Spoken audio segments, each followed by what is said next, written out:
జై భీమ్ అంటారు. అన్నివ్వండి, ఏం కాదు, జై భీమ్ అన్నివ్వండి, నో ప్రాబ్లం. మీరేమన్నారు తెలుసా? జై భీమ్ కు పైన కూడా ఉన్నాడు నా రాజు, మై కింగ్ అని చెప్పండి. ఆ భీమును నిలబెట్టింది నీ రాజు. ఆ డాక్టర్ బాబాసాహెబ్ అంబేద్కర్ గారు కొలంబియా యూనివర్సిటీకి వెళ్ళినప్పుడు బైబిల్ స్టడీస్ అటెండ్ అయ్యేవారు. రూత్ పుస్తకానికి ఆయన వ్యాఖ్యానం రాశారు. He was a practising Christian. ఆయన ప్రాక్టీసింగ్ క్రిస్టియన్ అండి బాబు.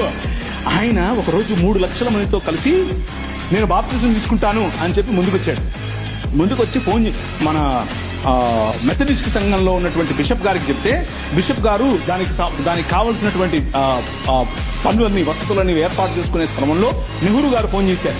నెహ్రూ గారు ఫోన్ చేసి, ఏంటండి మీరు ఇలా చేస్తారంట, ఇలా చేస్తే మీకు ఈ పొలిటికల్ అపోజిషన్ ఎక్కువైపోతుందని చెప్పాడు. ఎప్పుడైతే మనోళ్ళు మాకొద్దండి, మీరు పొలిటికల్ కన్వర్షన్ అంట మాకొద్దు అని చెప్పి నెహ్రూ గారి ఒత్తిడికి లొంగారు. ఒక పక్క ఇంకొక ఆయనేమో గోసి పెట్టుకుని నిరాహార దీక్షకెళ్ళాడు. ఏమని, నువ్వు వెళ్తే ఏ మతానికైనా వెళ్ళు, కానీ క్రైస్తవానికి వెళ్ళొద్దని. ఆయన నువ్వు వస్తే నాకేంటి, నేను యేసు ప్రభువుని అనుసరిస్తా అని చెప్పాడు. ఎవరు? డాక్టర్ బాబాసాహెబ్ భీమ్రావ్ అంబేద్కర్. ఇది నేను కొత్తగా చెప్పేది కాదు, దిస్ ఈజ్ హిస్టరీ. ఆ జై భీమ్ వాళ్ళకి తెలియదు. చెప్పండి, వెళ్ళి ధైర్యంగా చెప్పండి.